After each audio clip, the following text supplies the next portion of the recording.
Hey everybody, this is Darguth.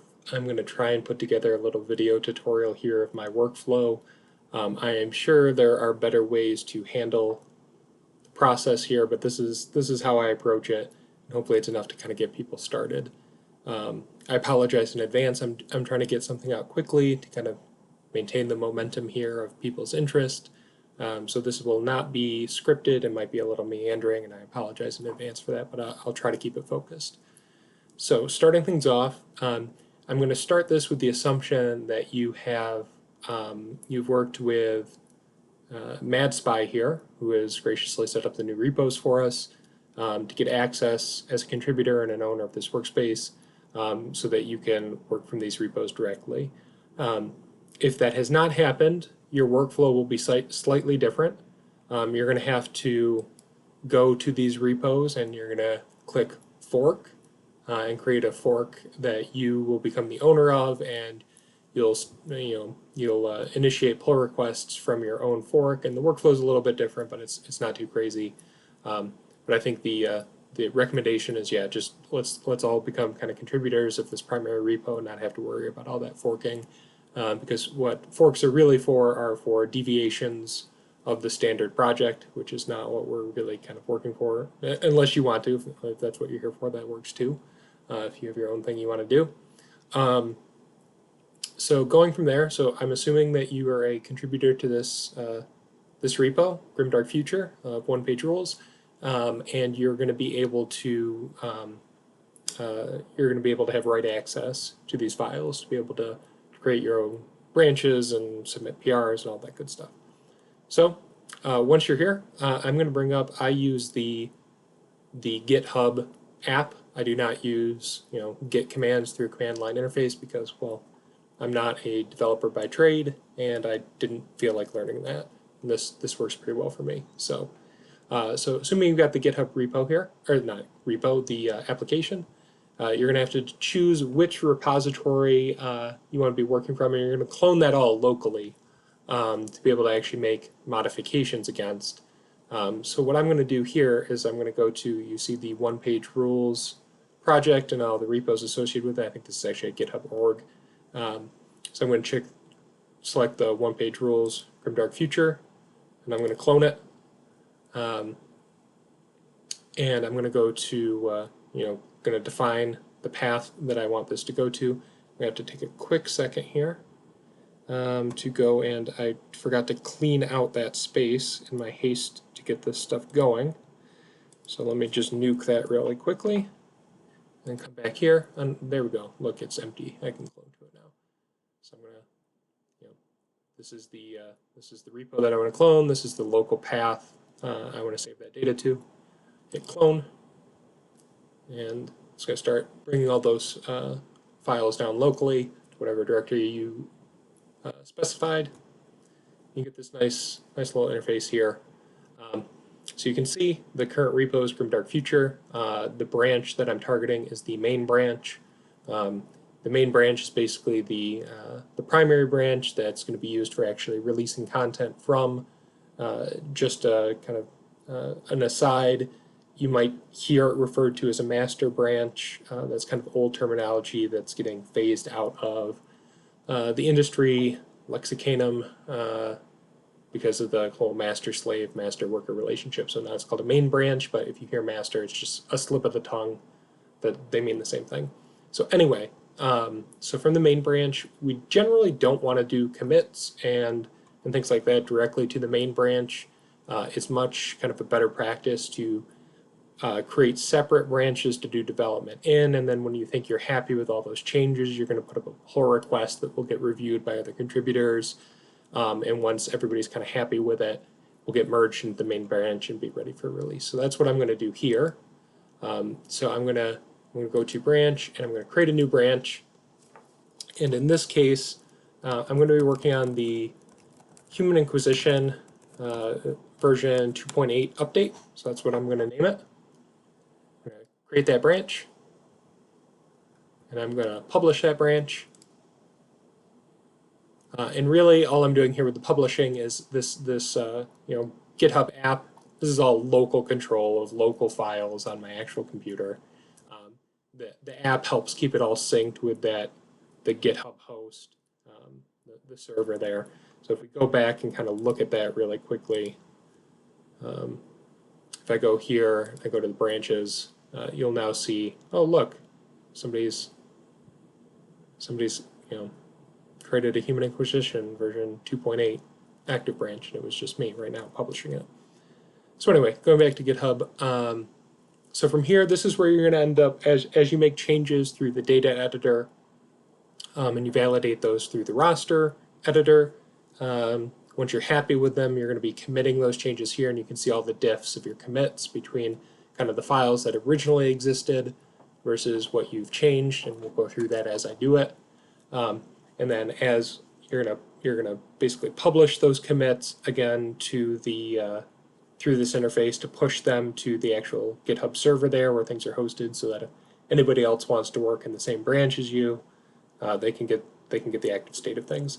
And then again, you can create a pull request here, though I usually do that through the web interface, though I'm sure there's probably better ways to do it, but that's how I do it. Anyway, enough rambling. Let's jump over into the BattleScribe data editor. And here what I'm going to do is, now that I've cloned those files locally, I'm going to open an existing data file because I'm here to do an update to an existing army, not create a new one. Though actually, just as a quick aside, if you do create a new one, and you name it whatever, and if you go to make a change and you go to save that data file, one thing of note, this is something I ran into early, you notice these are all .cat files. That stands for catalog. That's the file type. For some reason, sometimes it defaults to this cat-z, which is just a zipped, a compressed version of the catalog file. That is not what you want. So if you're creating a new army, just make sure that you save it as this cat file. All right, enough of that aside. We'll go back to, no, I don't want to save these changes. So we're going to go back to where I saved the stuff here, Grimdark Future. And I'm going to be working on the Human Inquisition catalog, so I'm going to bring that up. So the first thing that I always do when I'm facing an update, or not facing, but working on an update, first of all, you're going to want to increment this revision number. So I set that from 4 to 5. Why do I do that? That revision number is what's going to tell end user clients, so players that are using BattleScribe to build their rosters with, when they open up the app, it's going to tell them, hey, look, there's a new version of the Human Inquisition Army book. Would you like to update your data and get the latest updates? Oh yes, BattleScribe, I would. So that's important to do.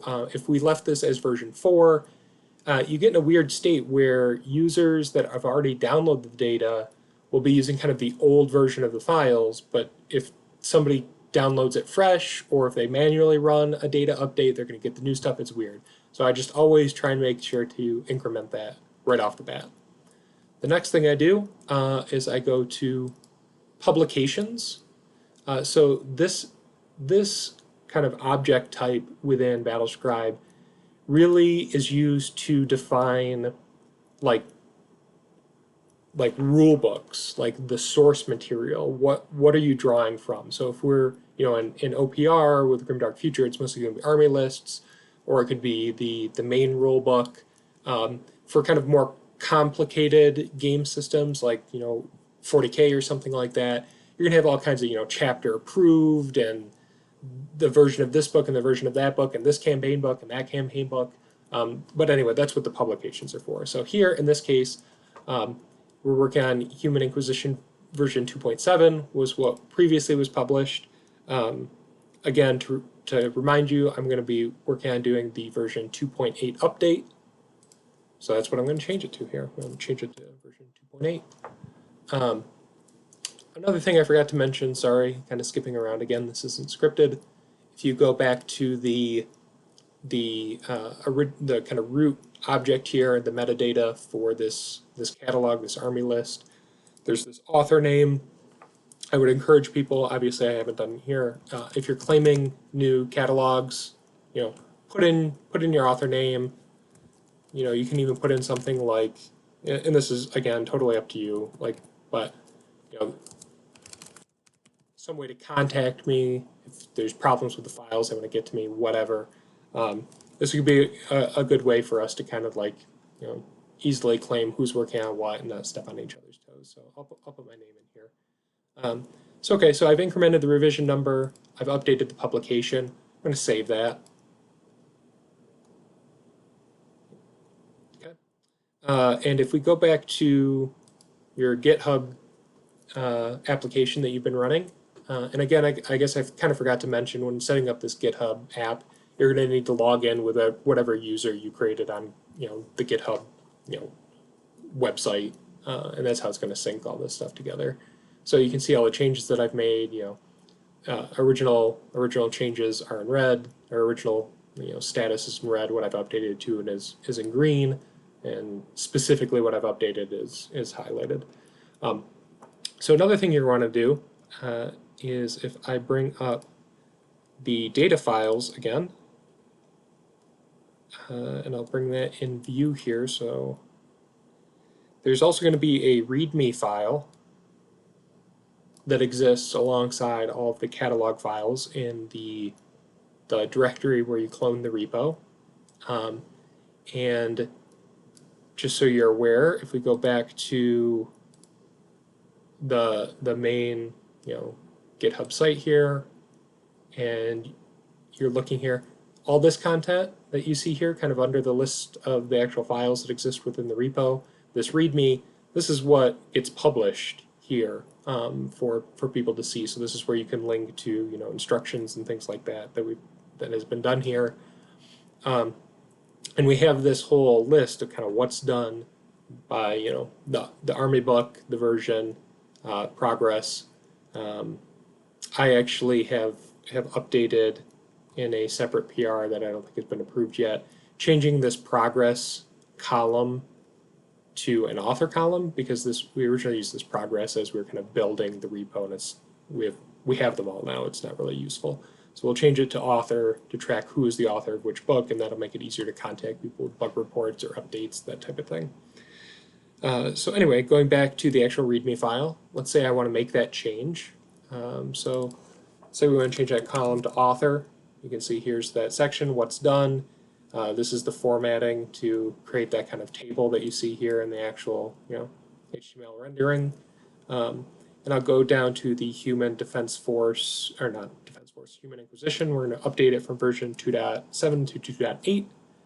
And I will put my name down as the author. I'm going to save that. Go back to our GitHub client. And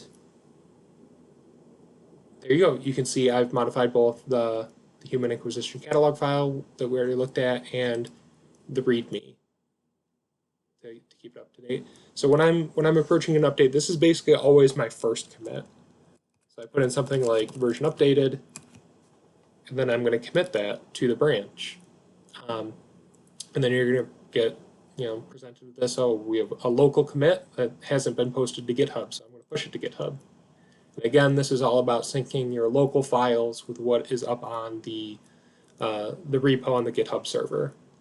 So it's probably rudimentary for people that are used to it, but I want to explain for everybody that hasn't used it before. So again, if we go to that branch, oh, you'll look, it says, we've had pushes less than a minute ago. There's been new commits since then, and I won't dive into them because they're just saw them, but eventually we're going to kind of click this button to create a pull request once we're happy with all of our changes. Okay, so that's the first thing, is kind of getting all the version updates in sync. And then quickly I want to kind of run through the different object types that exist here, because I know that's been confusing to people that have tried to get started. So I'm going to skip over cost types because we don't use them. Profile types, so these are going to define kind of the types of things that you need to have a standard like stat line for. So these are actually defined in the game system files. So I'll bring that up really quickly so you can see what I'm talking about. So if we bring that up, you can see there's this .gst file, Grimdark Future. That's the game system file. So it's kind of like the main file that defines common rules and common objects that can be used through all the different catalogs. So I'm going to open that up really quickly so you can see what I'm talking about. So if we see here, there's Grimdark Future, and again, this uses the same kind of revision number, the publications, those types of things that we saw with the catalogs. There's cost types defined here, but it's points. There's no other costs in OPR. There's nothing like power levels or anything like that, like in Games Workshop games. So if we go down to profile types, here we have the different types of things that you can have in OPR. You can have units, you can have ranged weapons, melee weapons, psychic powers, and equipment. And they each have different kind of characteristics associated with them. And this is what's going to define when we create profiles, either shared or unique, later on when building out units or upgrade selections, those types of things, what stat lines are recorded based on what we're creating. So we define that in the game system files because this is common across all of our army lists. If for whatever reason an army list had its own unique type of thing that you needed a stat line for, you could define it there, but that doesn't really exist in OPR. Anyway, okay, back we go. Oh, actually, while I'm here, before we go back, a similar thing. Sorry, I'm fumbling around here. So beyond profile types, another thing that's kind of defined within the game system files are these category entries. These don't have a literal meaning, really, except for, I guess, maybe heroes within the OPR army list building system. I've simply defined them as a way to make the rosters look a little neater and a little more logical when building them out, because otherwise everything basically sorts alphabetically in BattleScribe, and that's not really a fun way to build a list. It's much easier to say, oh, like, I want to add, my basic battle brothers. Where should I find them? The infantry section. That makes sense to me. So anyway, so I've defined a bunch of these here, and we'll get to how you use those tags as we're building units in a little bit. A couple other things that are defined on the game system file that are fairly important are shared rules. So these are common rules that are going to be used across every army list. These are things that are actually found in the rule book, not in the army lists.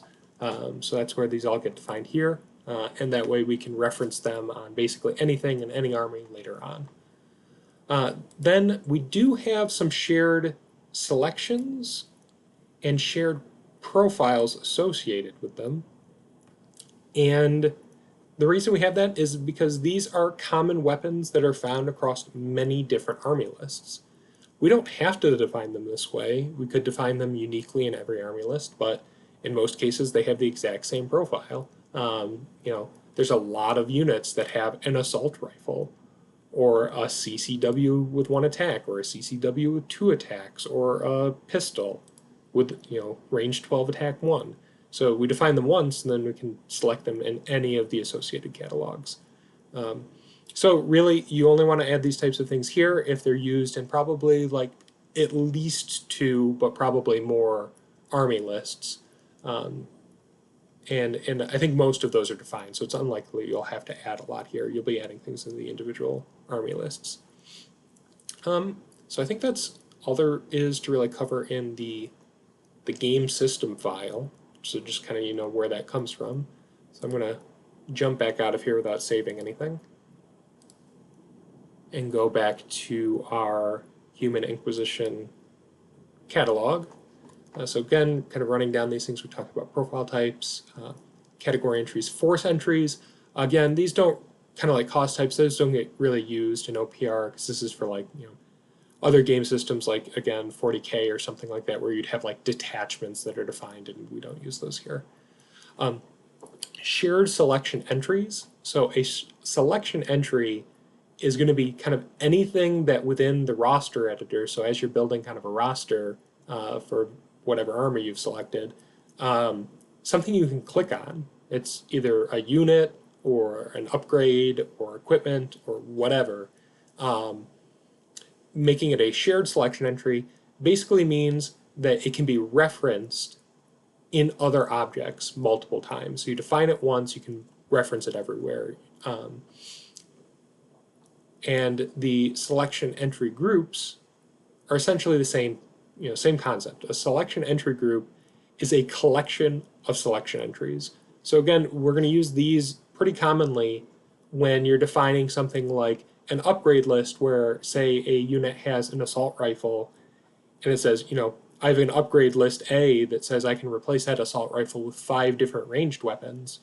Okay, I'm going to define a selection entry group to, give those 5 upgrade options and my assault rifle, and there's going to be, limits on select one from that group, and they'll have points associated with them. Making it a shared selection entry group, again, is something that you can define once and reference multiple places. So if you see units that have the exact same weapon loadout options, if they share the same upgrade lists, that's where these can become really useful. Those are really common in like the Age of Fantasy lists where the standard infantry block, they all have a hand weapon or 2 hand weapons or a great weapon and halberds and spears and things like that. So you can define it once and reference it everywhere. Shared profiles. Again, a profile is those, we looked at those profile types. So profiles are for units, weapons, equipment, anything like that, spells. Making it shared is, again, create it once, reference it multiple times. Shared rules, same thing, a rule option. We saw these in the game system file for aircraft and AP and deadly and all that kind of stuff. Here, this is useful within the context of an army list, a catalog, that we can define a shared rule. For example, you might have something like bad shot via the orcs. You want to define that once and reference it on a bunch of units that all have the bad shot rule. Shared info groups, this is kind of the same thing for something like profiles or rules, which are both kind of info types of objects. So if you have a collection of profiles or a collection of rules that are commonly used, you might put it here. I saw, for example, in the Grimdark Future firefight that Mad Spy put together, he had defined info groups for the spells. So when you become a spellcaster in OPR, you get access to like 6 spells, and they're always going to be the same.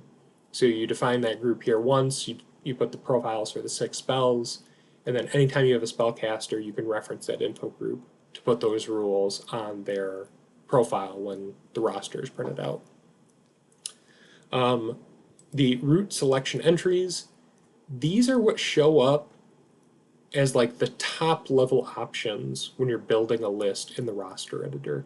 So these are basically your unit selections. And from here, you're going to define a unit selection like, say, a Battle Brothers captain, or in this case for the Human Inquisition, if we're defining the Inquisitor hero unit, you're going to define it here. And then you'll have all of his options and stuff will be tagged underneath that.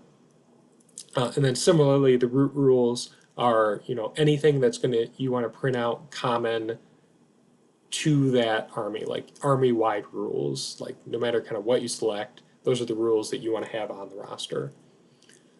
All right. So those are the types. They'll probably start to make sense as I actually start building things, which you're all here for. So I'm going to do that here. So the first thing I'm actually going to do, because I want in this video to kind of show you a fresh build using some of our better practices that we've developed with newer catalogs, I'm going to go through and nuke all of this. So bear with me for just a moment. I'm just deleting. I'm going to go through and delete basically everything that's in this catalog.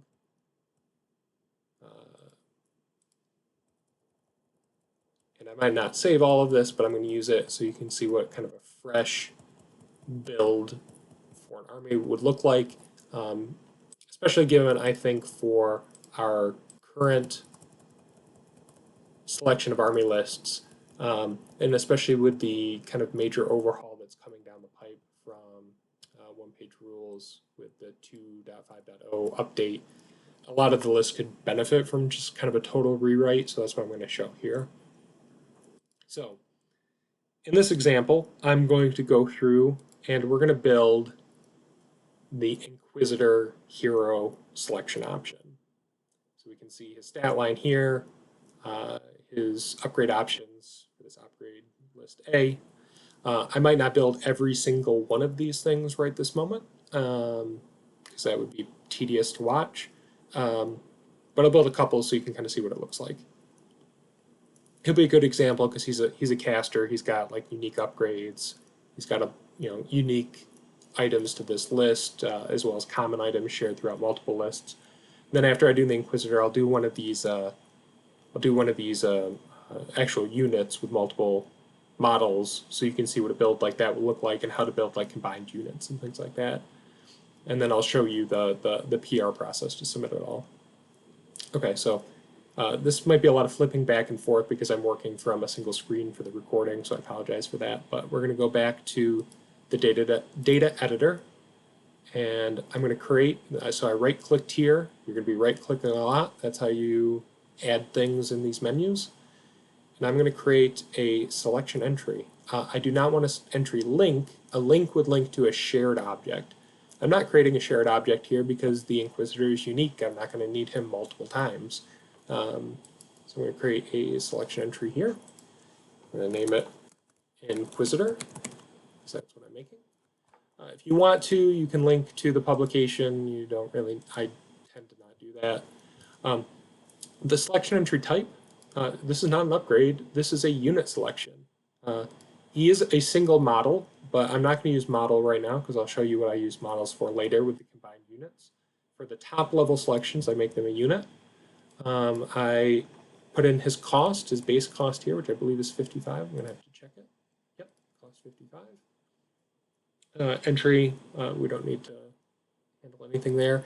And then select the category that he's associated with. So again, this is how he's going to kind of be categorized in the army list from just kind of a logical ordering perspective. So I'm going to set him as a hero. He's a hero. All right, so we have an entry. He has nothing under him. So I'm going to save that.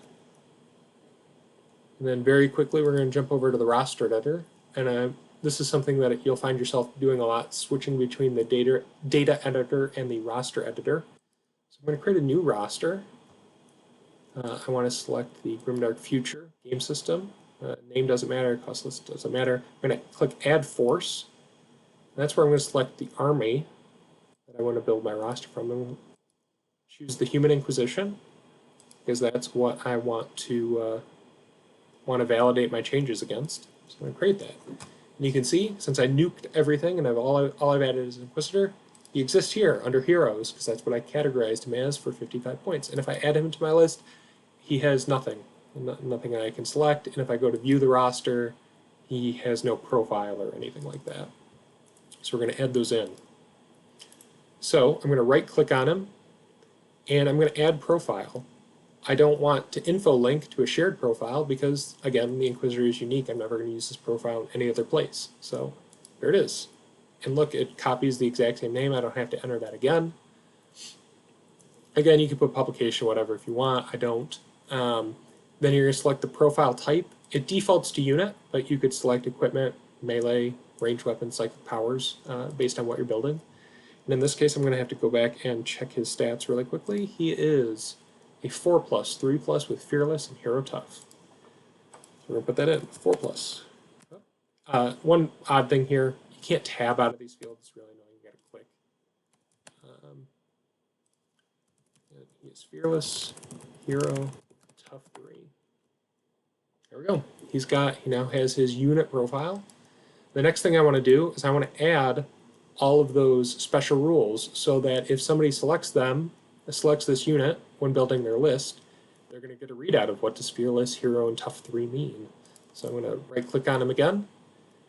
And this time I do want to use the info link because I'm going to link to those shared rules that existed in the game system files. So I click info link here. You don't need to name it because it'll inherit the name of the the object that we're going to link to here, but you will select the link type. So it could be a rule, a profile, or info group. In this case, it defaults to rule, which is what I want. And then I'm going to select the target, and you can type here to bring up what you want, and it'll filter it down. So I want fearless. So I'm going to select that. Then what I often do, especially when I'm creating new units and I know I have to add, 3, 4, 5 rules or whatever, I'm going to copy this fearless, Control-C, go back to the root, and paste it however many times I need to add a rule link. This is going to save you clicks as you go through, and it's just kind of faster. So he had fearless, he had hero, and he had tough. So I've added all of those. I'm going to save this again. And I'm going to go back to our roster editor. And the editor is going to notice, hey, there's been changes to this file. Do you want to reload? So I click yes, I do want to reload it. And he still has nothing to select from an upgrade perspective, but if I go to view roster, he now has his profile. He's got quality 4, defense 3, fearless, hero, tough 3, and the rules read out as expected for having selected him in my army. So there we go. He's got his profile.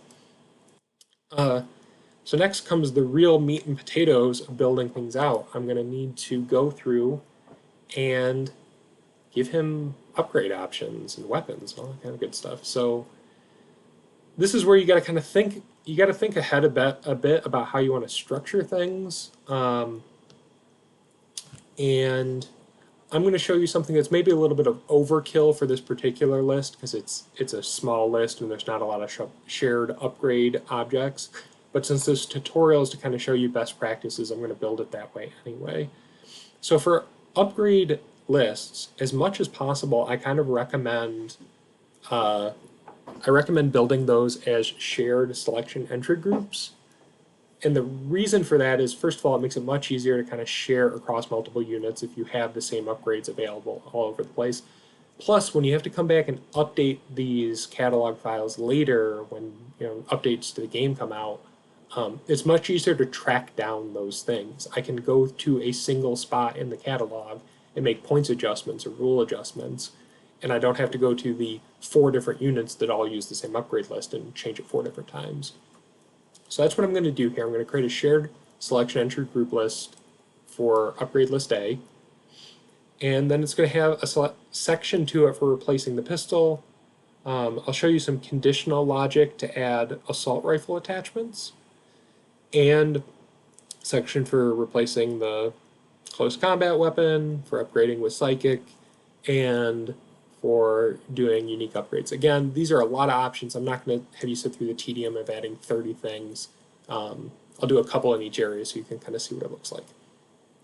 So first things first, let's build out the basics of what this upgrade list is going to look like. So I'm going to go back to the data editor. And again, I said I'm create this as a shared selection entry group. It's overkill for what we're doing here because nobody shares this group, but it's good practice for a lot of the other lists. I'm going to name this something like upgrade list A, because that's what it is in the army list. Tab out of there, it'll save here. And I know under there I'm going to want a bunch of different sections that kind of correspond to the different sections of the upgrade list. So replacing pistol, taking the assault rifle attachment, replacing the CCW, upgrades, those types of things. So what I like to do, because it kind of makes a nice look in the roster editor that's just kind of nice to follow, I'm going to have one that says something like replace pistol. I'm going to have another group for take 1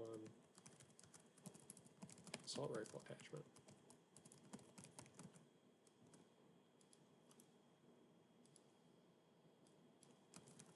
Replace CCW.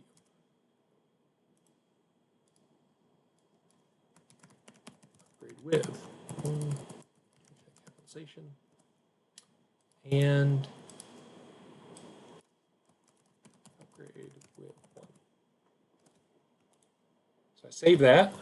Again, if we go back to the roster editor and reload it, now when we look at the Inquisitor, actually it might not show up because I haven't added anything to it. Yeah, never mind. Sorry, we'll flip back. So let's build out one of these areas. Oh, never mind. The reason it's not showing there is because I haven't added that to him yet. So if we go back to the Inquisitor and we select the entry link, because I want to link to a shared object, not create a unique thing like we did with the profile. So entry link. Here we're going to have a link type. It defaults to a selection entry, which are these things that you click on. What I want to grab is that entry group that I just created. So I'll change it to that. And then upgrade list A will show up there. Save this again. Go back to the roster editor, refresh. We should give it, yeah, there we go. So you can see all these empty containers that we've created to start populating with this upgrade list. So let's start building those out. And I'm just going to do a couple of options here. So first of all, replace CCW. So we got to think through logically, what does that mean? He has one to start with, and he can replace it with something else. It means he has to have a close combat weapon. He has to. He can't change it with anything else. So to enforce that, and you'll find yourself doing this a lot, you need to put a condition on this group saying that you have a minimum and a maximum option of one in this group. You have to take something, and you can only take one thing. So there's a couple ways to do this. You can either do a modifier here. No, that's not what I wanted actually. Sorry. It's a constraint. Yeah, you can do a constraint, and you can set it to a minimum of one. Or down here you can see there's a bunch of quick constraints, which is what I often use more, which is why I screwed up the right click there. So I'm going to add a max to that as well. So I set a max of 1. And then what are the options that he can have here? He can have, well, we know he can have the CCW2 because that's what he starts with. And I know that the CCW2 is a very common item and it exists in the game system file, so I don't need to create it in this catalog. I can just reference it by selecting that entry link again. So I want it to be a selection entry, not a group this time, because it's something that we can click on.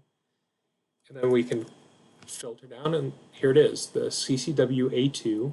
It's a shared object from the Grimdark Future game system file. So that's what I want to select here. And then let's see, what else can he take? He can take an energy sword with A2, AP1 rending, and cost 5 points. So I believe these energy weapons with attack 2 are the common profile for those that exist in, again, the game system file, because a lot of people use them for their heroes and sergeants and whatnot. So let's go back here, and I'm going to add a new, again, another entry link here, because it's a common item.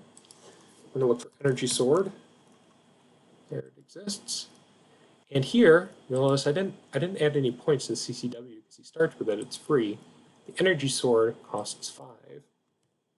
So I want to set a cost of 5 on it. I'm going to click save and see what that looks like. So I go back to the roster editor and refresh it. Here's another thing too, as I start to, oh look, there's validation errors. Why is that?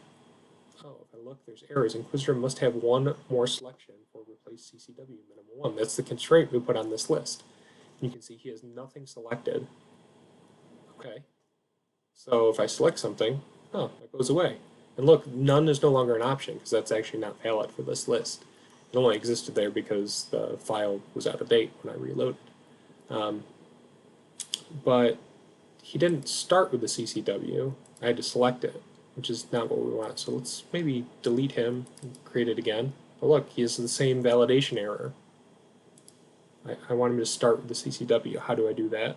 So I go back to the list, and you're going to go to the entry group at the top, and you'll see there's a default selection, and everything that exists in the group is an option. So I select the CCW, because that's what I wanted to start with.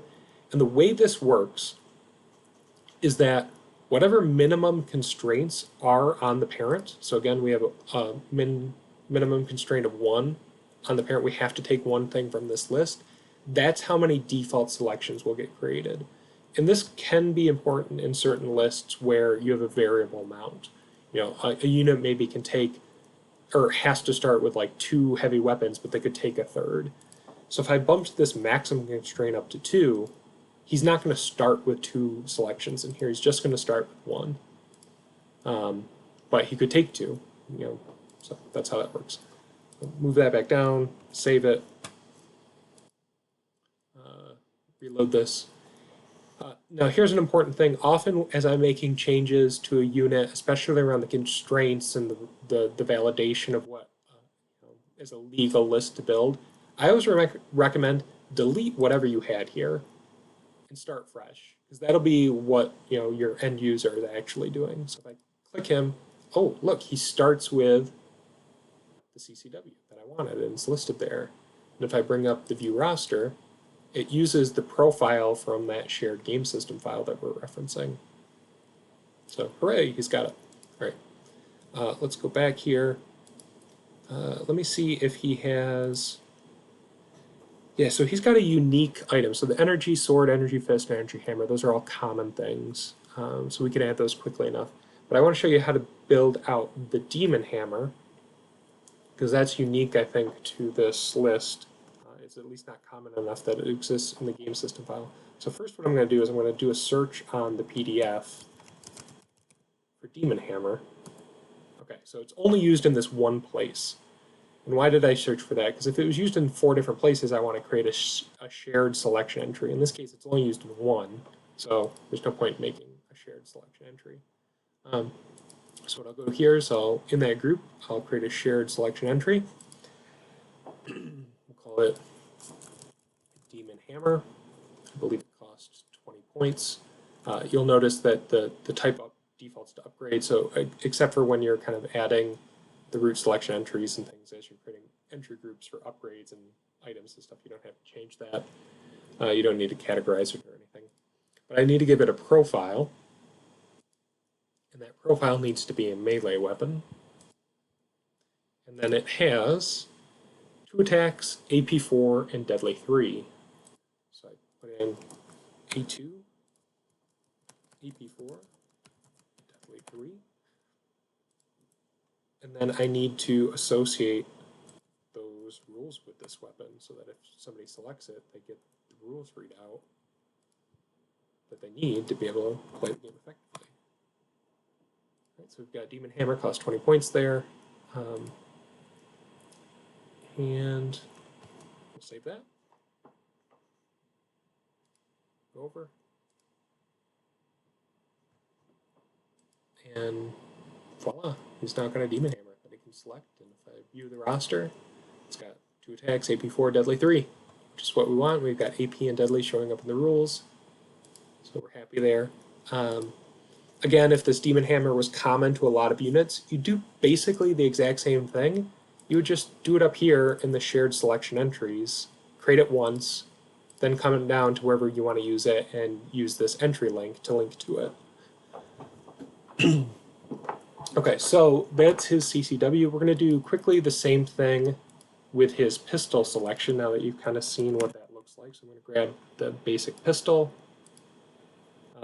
He's got to have these constraints in here again, a minimum 1, a maximum of 1, and we want the default selection to be that pistol. And then I'm also going to put in here, what else can he take? We'll do the plasma pistol and the assault rifle.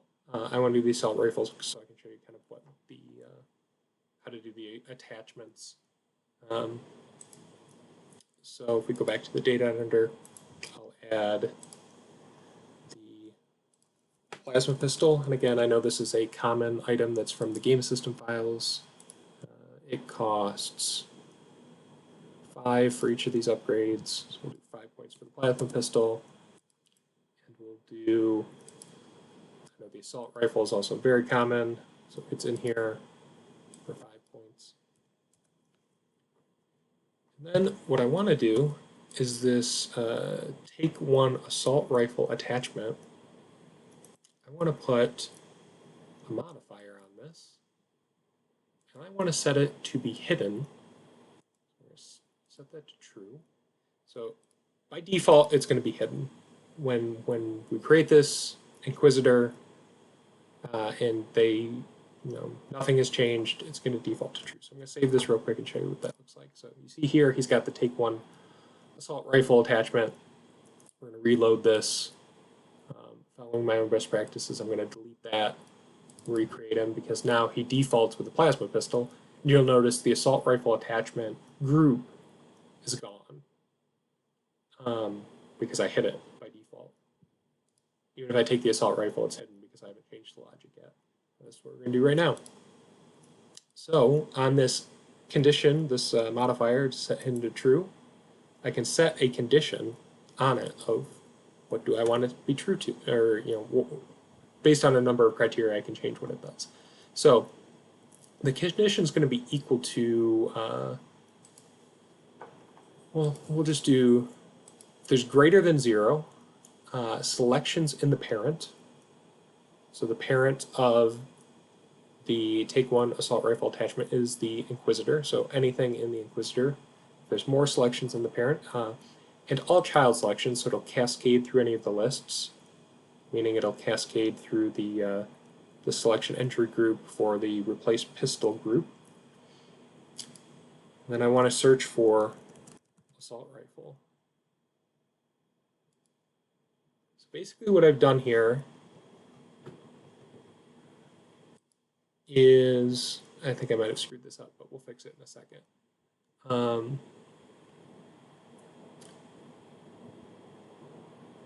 Yeah, sorry. So what I've done is I've set this condition on the modifier of setting it to true. So if there's greater than 0 selections, so if there's 1 or more selections of the assault rifle, it's going to hide this area. I actually want to invert that. So now if there's greater than 0 selections in the parent, we set hidden to, sorry, I'm getting myself confused here. It's late at night, for me anyway, with kids. I want to, sorry, go back to, I want to set this to true if there's no selections, so equal to, if there's equal to 0 selections of the assault rifle. I believe that's correct.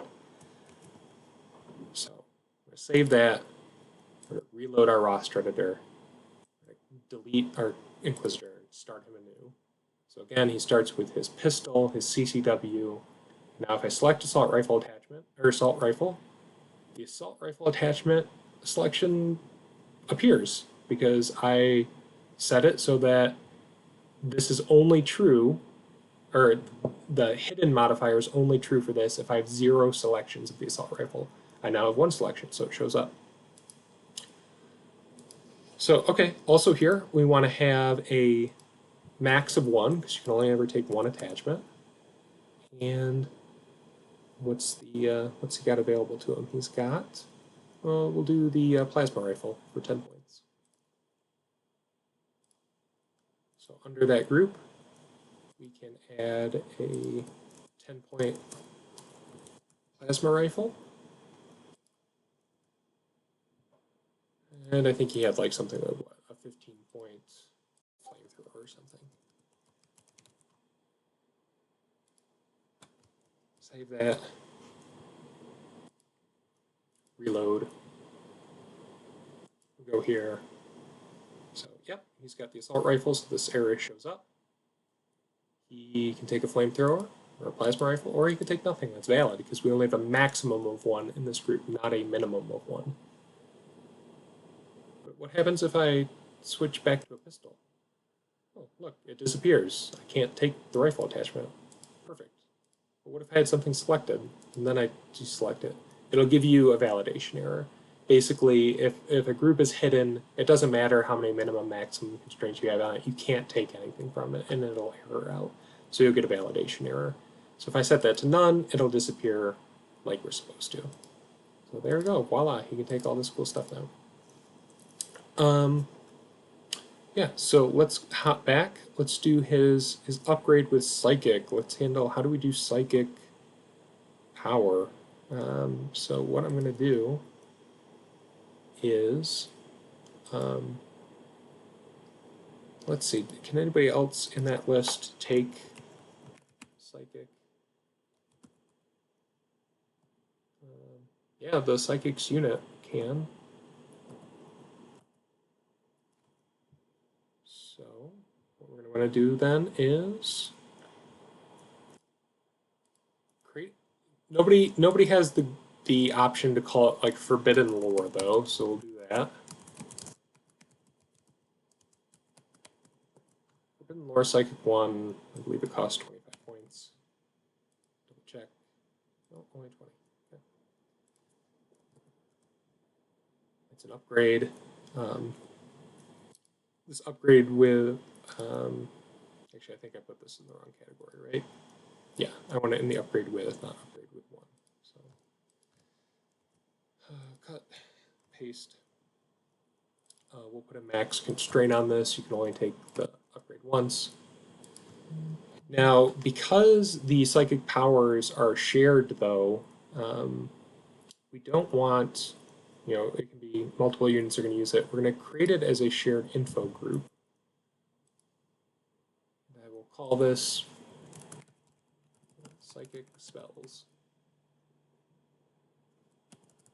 without weird capitalization.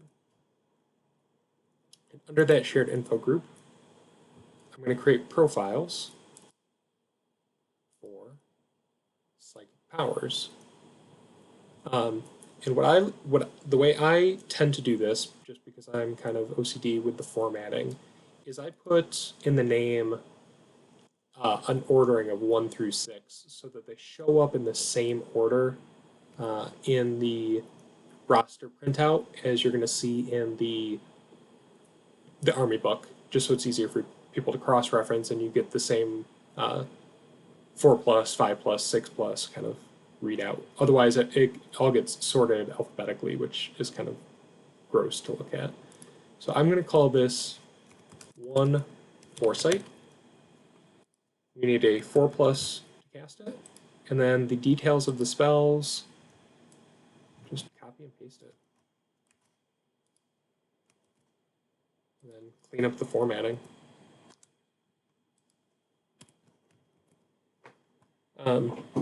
Again, to save on clicking, what I often do, we'll go through and copy that 5 times here. And then create, next one is Flame Breath. It's still a 4+ cast.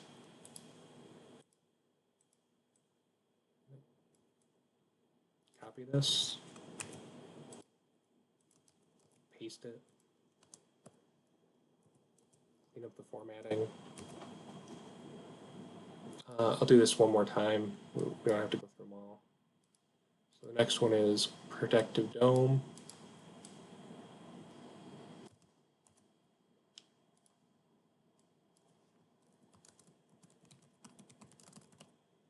This time we have to change the role because it's now a 5+ cast spell.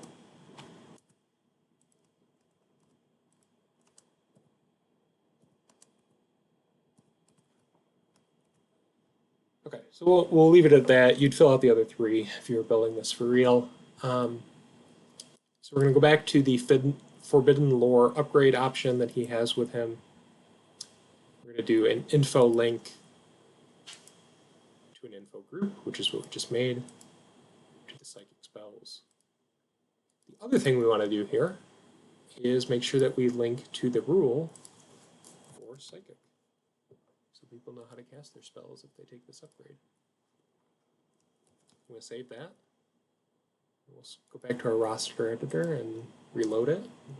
Follow my best practices to make the guy from scratch. And look, down here with the upgrade with a checkbox, 20 points, Forbidden Lore Psychic 1. I select that, click on it, go to the roster.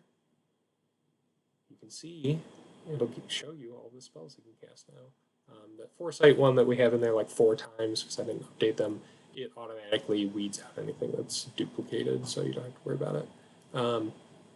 Yeah, so there, he's got psychic powers, and again, if we didn't select that, did something else like this, viewed him, this is what it would look like. Right, I think I'm going to pause it right here to take a quick break, and I'll come back. Alright, and I'm back. So the last thing I want to show you with the Inquisitor here then is the kind of unique upgrades that you're going to see on these heroes. There's a couple ways to do this. I'll show those to you. So this is the upgrade with 1 section. First things first, we're going to want to put a constraint of a max 1 on the whole group, not the individual selections, because these are mutually exclusive options. We'll go back and look at what these are. So there's Alien Hunter, Demon Hunter, and Witch Hunter. They Again, what I'm going to do is I'm going to kind of look through, well, okay, I'm going to search on Hunter. These are all unique to the Inquisitor. There's no reason to make these shared selections or anything like that. So I'm going to make them right under his entry because nobody else needs them. So do Alien Hunter, net costs. These are all 10 pointers. So there's two ways you could do this. You could define them as a special rule, which is technically what they are if you look in the Army book. They're special rules, so we could go down to the shared rules, or you could define it, in this case I'll do it as just a unique one-off rule because that's what it is. Whenever I'm making a rule, I always put, this is the one place that I do reference the publication. I'll show you why when we're looking at the roster.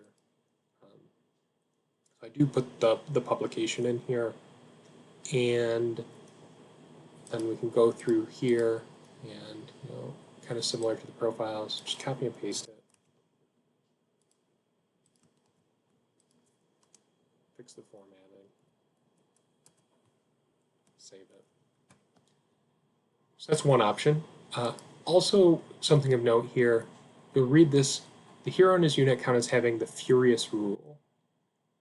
If some kind of special rule has a nested rule like this, where he's granting a common rule to a whole group, I also go through, I'm going to link that common rule, just in case like they don't have it somewhere else.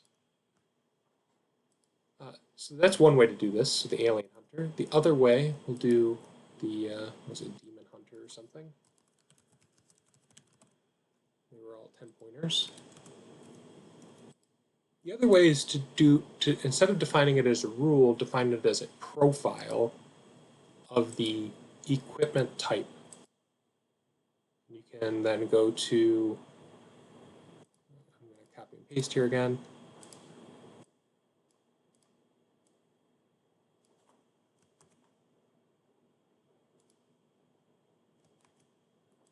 Fix the formatting.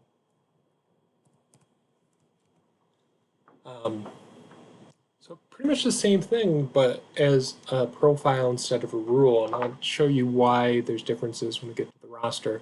One thing of note here too, this rule, enemy units can't ambush within 18 inches of the hero. In this case, I wouldn't link the ambush rule to this, and that's because the player that has the Inquisition army list doesn't need to know what ambush does. He just needs to know that his opponent can't do it. So I don't put that here. I wouldn't link it like we did with Furious on the Alien Hunter, because Furious granted it to the player. He didn't deny it to the opponent. All right, so I've saved it. I'm going to go back to the roster, reload it, recreate them. You can now see we have an upgrade with one option for the Alien Hunters and the Demon Hunters, and their radio buttons, because we can only select one in this group. So we select Alien Hunter, and this is the one where we defined it as a rule, not a profile. And look at the roster. You'll see that it just gets kind of buried in his rules selection here, Alien Hunter. And then you'd have to go and reference it at the end of the selection rules at the bottom of the readout. So that's why I tend to actually not like defining it as a rule, even though that's what it is. It just doesn't make it very obvious that this person has purchased a substantive upgrade that they're going to want to reference in the middle of the game. So that's why I actually tend to do what I did for the Demon Hunter here. And I'll select that, and we'll look at the readout. That's because it just draws it out. It's much more prevalent what this unit can do and what it can provide.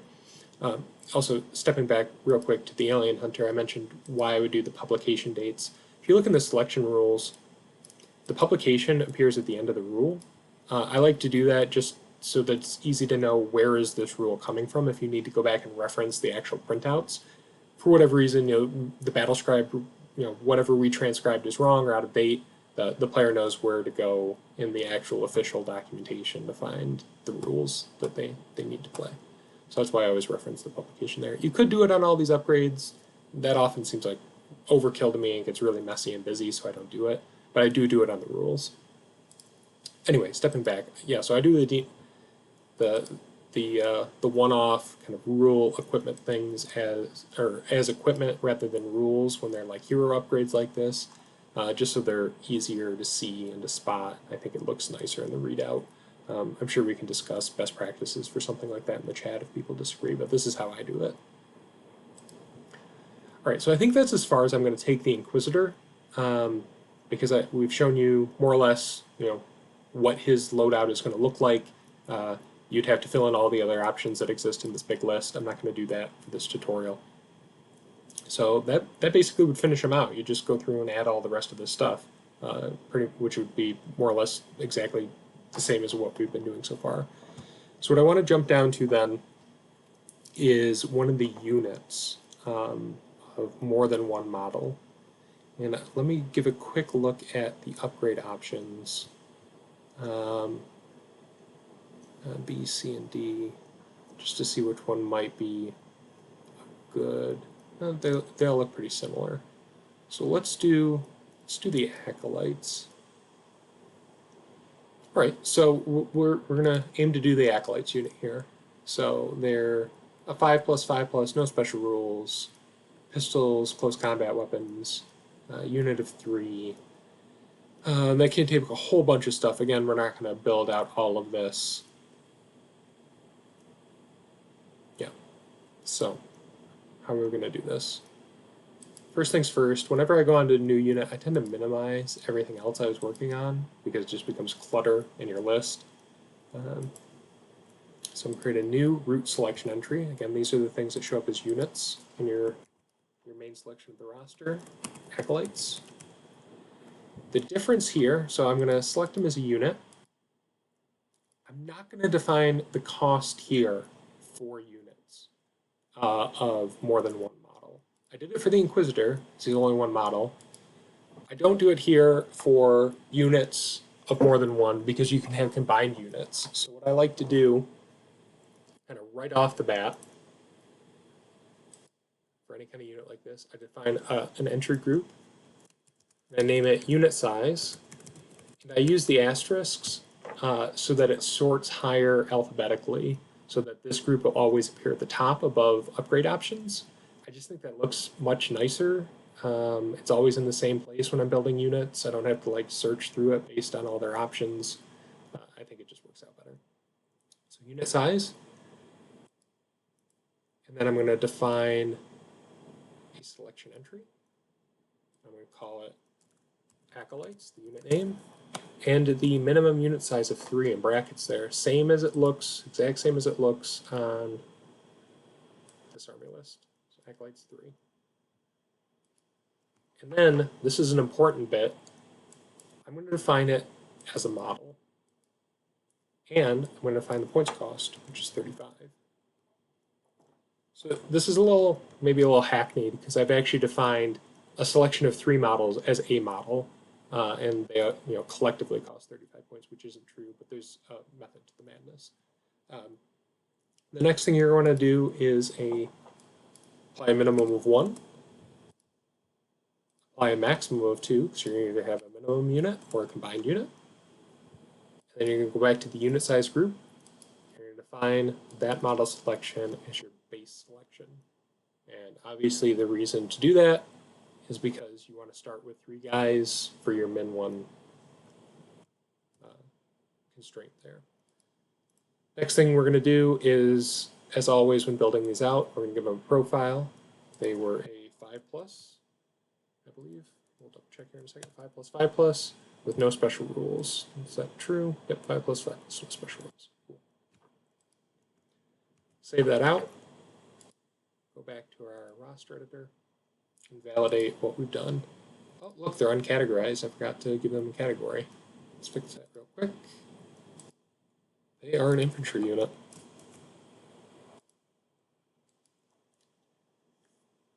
Now they appear as an infantry unit. So I select them, and you'll see it automatically selects an Acolytes of 1 selection of 3 Acolytes. And I could make that 2, and it will double the points cost, which is exactly what we want. And I can't go above 2, I can't go below 1. that's another reason why in this case I defined the minimum and maximum constraints on the selection itself. If I had moved these to the group, I'll show you why that's a little less ideal. So I'll save that, reload this. I can now go below 0 or above 2. It just gives me an error, which is, to me, just a worse user experience. So I define them here, and now you can't get yourself into a state where you have an error. Like the editor just won't let you. Can't go below 1, can't go above 2. Okay, anyway, so that's how you do the combined units at a very high level. The next thing we want to do is go back to their entry list. Pistols, CCWs, kind of same as the Inquisitor, with a lot of the same options. They've replaced any. They can take one assault rifle attachment. This is where sometimes it's up to interpretation. I guess that's per unit, not per assault rifle. That's how I would read it. Rules as written. So that's how we'll code it. You can replace any CCW with a energy sword. So we're going to do kind of same as before under the unit size. And sorry, not under the unit size, under the unit. We're going to define our upgrade list B. This, again, is overkill. Nobody shares this upgrade list. I'm doing it here for kind of demonstration purposes, plus just best practices, kind of do this generally. And then I'm going to select that group here, because that's what his things are going to look like. And then under here, we're going to want those subcategories, replace any pistol.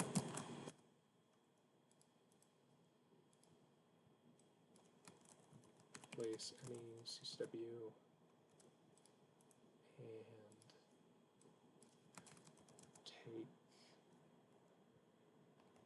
And take. So I'm faltering here because take one rifle attachment would be true from just a pure reading of the upgrades, but it won't be true if we have a combined unit. So I'm just going to call this assault rifle attachments.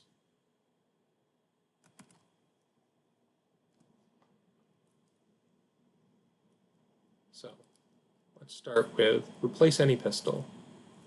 So we know we have 3 models in the unit, so we want to start with 3 pistols. Minimum, maximum of 3. I'm going to link to the common pistol variant. And we'll add in here, I know that because they can take the assault rifle attachments, that the assault rifle is an option. So we'll put that in here. And we're going to default this to the pistol. Save that, reload, jump over, make a new unit, and he starts with 3 pistols. Perfect. And we're going to get validation errors if you don't select 3 in that category, or if you select more than 3.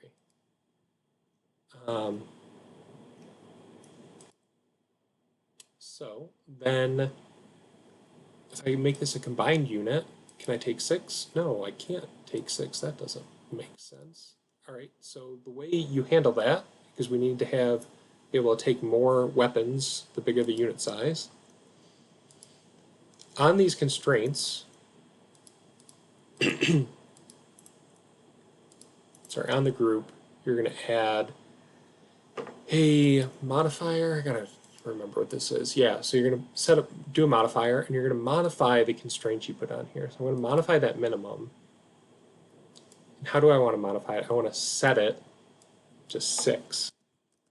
When do I want to set it to 6? I got to give it a condition.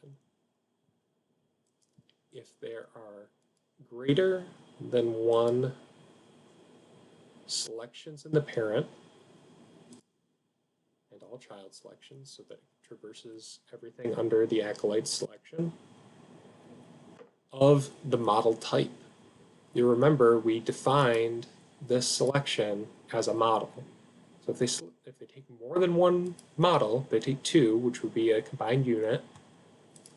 We should get a new minimum value enforced on this group of 6 rather than 3. So I'm going to copy this, paste it. I'm going to do the same thing to that maximum constraint. I'm going to save it, make sure I did it right, reload it, close this, make a new one. All right, so again, we've got our single unit, 3 pistols. If I take 4 pistols, it yells at me that I have too many. What happens if I double the unit size? Oh, now it says I have to take 2 more. Yep, now I take 6. What if I take more than 6? It yells at me, I have too many. So, all right, it's enforcing what we need. We've got a minimum of 6, we've got a maximum of 6. If I drop this back down to a single unit, no, minimum, maximum of 3. I gotta adjust things. So it will require the user to kind of go through and add more selections as they combine units and things like that. But I haven't found a great way around, just automatically adding, 3 of the default selection when they up the value. If anybody knows how to do that, please let me know. Yeah, so there's replace pistols, assault rifles, blah, blah, blah. You'd add all the other, ranged weapons they can take in here. I'm not going to run through the close combat weapons because it would be the exact same thing I basically just showed, but for different weapons. And then we'll do quickly the assault rifle attachment. So again, we want to set this set hidden to true. And then we want to put a modifier or a condition on that. If there's equal to 0 selections in the parent and all child selections of the assault rifle. If we don't have any assault rifles, can't take any assault rifle attachments. Next thing we want to do is we want to set the maximum of 1, because it says take 1. And again, we want to do a modifier here to that set maximum. We want to set it to 2 if, again, there's greater than 1 selection in the parent of that model type. So I'm going to just copy and paste here. And then quickly, what can they take? Was it plasma rifle, 10, yeah, okay. So we'll quickly add some options in here, so that's not totally empty. Plasma rifle for 10 points, or the flamethrower for 15. Cool, I'm going to save that, see if we did it right. So what I'm doing here is I'm setting hidden to true, so I'm hiding this category if you don't have any assault rifles selected. And I'm setting a maximum of 1, and I'm modifying that maximum to 2 if you have more than 1 selection of the model type, which again was this unit size object we created earlier. So that's all saved. We're going to jump over to the roster, reload it, nuke our selection, and make a new one. Okay, so first, right off the bat, you can see we don't see the rifle attachment section because we don't have any rifle assault rifles. So if we take 1, it shows up. And we'll get rid of that error by getting down to 3 weapons. So I can take a plasma rifle. I take a flamethrower, it yells at me. Maximum of 2. I can't have 2. Alright. So how does that work then? Alright, so we set this to 2. Oh, it yells at me because I don't have enough basic weapons. Alright, there we go. Perfect, right? No, not exactly, because I have 1 assault rifle and I have 2 attachments. That doesn't make any sense. So we got to add more conditions here. So this max 1 in parent, setting it to 2, we've got to add another condition of if greater than 1 selection in the parent and all child selections of the assault rifle.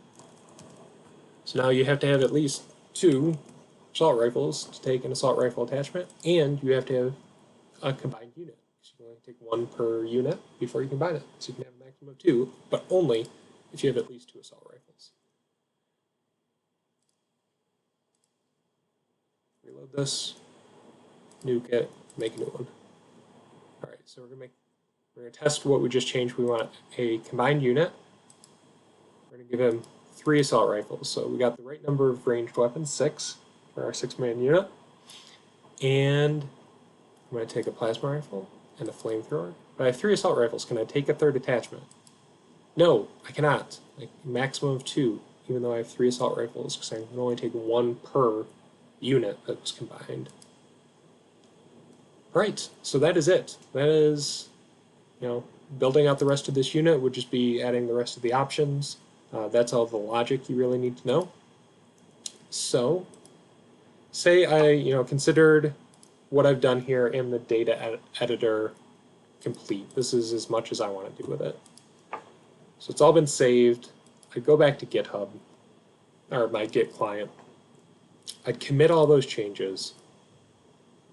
I'd push those to the web server. And then you can create a pull request here. I normally go back through the web client, refresh it. And then click this compare and pull request. And here, you want to take the main branch, so kind of that primary branch that we actually release from, is what you want to merge into. And you want to pull from your development branch. So that's all set up automatically for you. You'll name it something. I'm anal, so I changed the capitalization. And you might write some comments in here as to what you're doing. So I'd do something like, updating to the 2.8, including Inquisitor and Acolytes updates, whatever. Useful description, whatever is useful. Then you'd click create pull request. I'm not going to do that because I don't actually want to create a pull request right now, but you'd create a pull request, and anyone who is a valid reviewer, which I think at this point is probably just Matt Spine, maybe myself, would be able to review it, approve it, and merge it. You could, request people to review it, and that'll give us, email alerts and things like that. If you look down further, you can see all the diffs, what we put in here. Once it's been merged, and MadSpy might need to clarify this more, you're going to have to go to this issues release thread. And then there's instructions here. You're going to have to send commands to this thread to release the changes when we're ready. But once you're merged to that main branch, you're basically ready for release. And we'll have to figure out if we want to release, with every single update or batch things. We'll figure that out in the Discord channel. But I'm going to stop rambling because I've been talking for quite a while, and hopefully that's really enough to get people started. I'm happy to field questions on what I was doing here, or definitely, this army list, the Inquisition list, is a really simple one. Things get way more complicated with some of the options out there. We can, I can work through examples to help people get going if you don't know how to move forward. And if I screwed up here, because I'm by no means an expert, and there's better ways to do things, or you have suggestions on formatting or configuration best practices, anything like that, bring it up. I'm happy to improve on kind of everything that's being done here. Most of this has all just been learned trial and error by myself, and you'll see that as you go through the catalogs. Like, some of them are way out of date and messy and nasty compared to some of the newer stuff. So anyway, that's what I've got to present here. I'm going to try and get this uploaded so you guys can take a look at it and get going pretty soon. And thank you in advance for all of your help in contributing to this project. Bye, everybody.